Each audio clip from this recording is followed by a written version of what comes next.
So firstly 2024ನಲ್ಲಿ ಎಷ್ಟು ಮುಂದಕ್ಕೆ ಬಂದಿದೆ?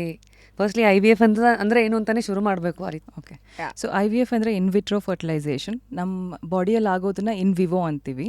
ಹೊರಗಡೆ outside of the body, that is in a petri ಡಿಶಲ್ಲಿ ಆಗೋದನ್ನ ಇನ್ ವಿಟ್ರೋ ಅಂತ ಹೇಳ್ತೀವಿ. Fertilisation is happening there. ಅಂದರೆ basically from the women we need eggs. Eggs ಅನ್ನೋದು ಕಣ್ಣು ಕಾಣಿಸಲ್ಲ, which is only seen under microscope. ನಾವು ಸ್ಕ್ಯಾನಿಂಗಲ್ಲಿ ಮಾಡಿ ನೋಡೋದೂ ಇಟ್ ಇಸ್ ಕಾಲ್ಡ್ ಫಾಲಿಕಲ್ ಅಂತ ಹೇಳ್ತೀವಿ. ಏನಂದರೆ ನಮ್ಮ ಎಗ್ ಸುತ್ತು ನೀರಿರುತ್ತೆ and that is what we will see as a follicle. Number of follicles will be there depending about the age of the women. ಇದೇನೇ ನಾ ಫರ್ಟಿಲಿಟಿ ಟೆಸ್ಟ್ ಅಂತ ಮಾಡಿದಾಗ ಹಾಂ ಹೌದು. ಓಕೆ, ಒಂದು ನಮಗೆ ಸ್ಕ್ಯಾನಿಂಗಲ್ಲಿ ಗೊತ್ತಾಗುತ್ತೆ ವುಮೆನ್ಸ್ ಎಗ್ ರಿಸರ್ವ್ ಅನ್ನೋದು. That is by depending upon the number of follicles ಎಷ್ಟಿದಾವೆ ಅಂತ. ಇನ್ನೊಂದು ನಮಗೆ AMH ಅನ್ನೋ ಬ್ಲಡ್ ಟೆಸ್ಟಲ್ಲಿ ಗೊತ್ತಾಗುತ್ತೆ.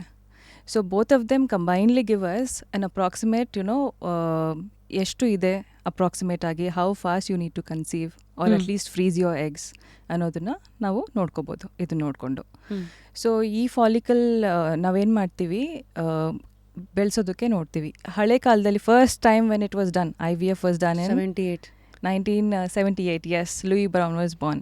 ಅವ್ರು ಯಾಕೆ ಮಾಡಿದ್ದಾರೆ ಅಂದರೆ ದ ಕಪಲ್ ಟ್ಯೂಬ್ಸ್ ಅನ್ನೋದು, ಫೆಲೋಪಿಯನ್ ಟ್ಯೂಬ್ಸ್ ಅನ್ನೋದು ಏನಿರುತ್ತೆ ಯೂಟ್ರಸ್ ಸೈಡಲ್ಲಿ ಇರುತ್ತಲ್ಲ, ಯೂಟ್ರಸ್ ಸೈಡಲ್ಲಿ ಇರೋದು fallopian tubes.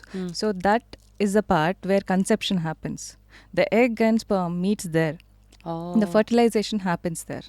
So fertilization yavag aadmele, then embryo will come back into the uterus and gets implanted. So for them the tubes were blocked. So what they did was, at that point natural ಆಗಿ ಅವ್ರಿಗೆ egg grow ಆಗ್ತಾ ಇರುತ್ತೆ ಅಲ್ವಾ. So when it was the right time, laparoscopy ಮಾಡಿಬಿಟ್ಟು, key hole surgery ಅಂತ ನಾವೇನು ಹೇಳ್ತೀವಿ ಈಗ, for many other occasions we use it. ಆ ಟೈಮಲ್ಲಿ ಲ್ಯಾಪ್ರೋಸ್ಕೋಪಿ ಮಾಡಿಬಿಟ್ಟು ಆ ಎಗ್ಗನ್ನು ತೆಗೆದು ಅದಾದಮೇಲೆ ಅದನ್ನು ಫರ್ಟಿಲೈಸ್ ಮಾಡಿರೋದು. ಸೊ ಅದನ್ನು ಫರ್ಟಿಲೈಸ್ ಮಾಡಿ ಆಮೇಲೆ ಡೇ 3 ಅಂದರೆ ಡೇ 3 ಎಂಬ್ರಿಯೋ 8 ಸೆಲ್ ಸ್ಟೇಜಲ್ಲಿ ಇರುತ್ತೆ. ಸೊ ಆ ಸೆಲ್ನ ಮತ್ತು ಆ ಎಂಬ್ರಿಯೋನ ಟ್ರಾನ್ಸ್ಫರ್ ಮಾಡಿರೋದು. And Louis Brown was Born. So this is where in 1978 the history of IVF, first ever IVF baby was born ಅನ್ನೋದು ಎಲ್ಲರೂ ಮಾತಾಡೋದು.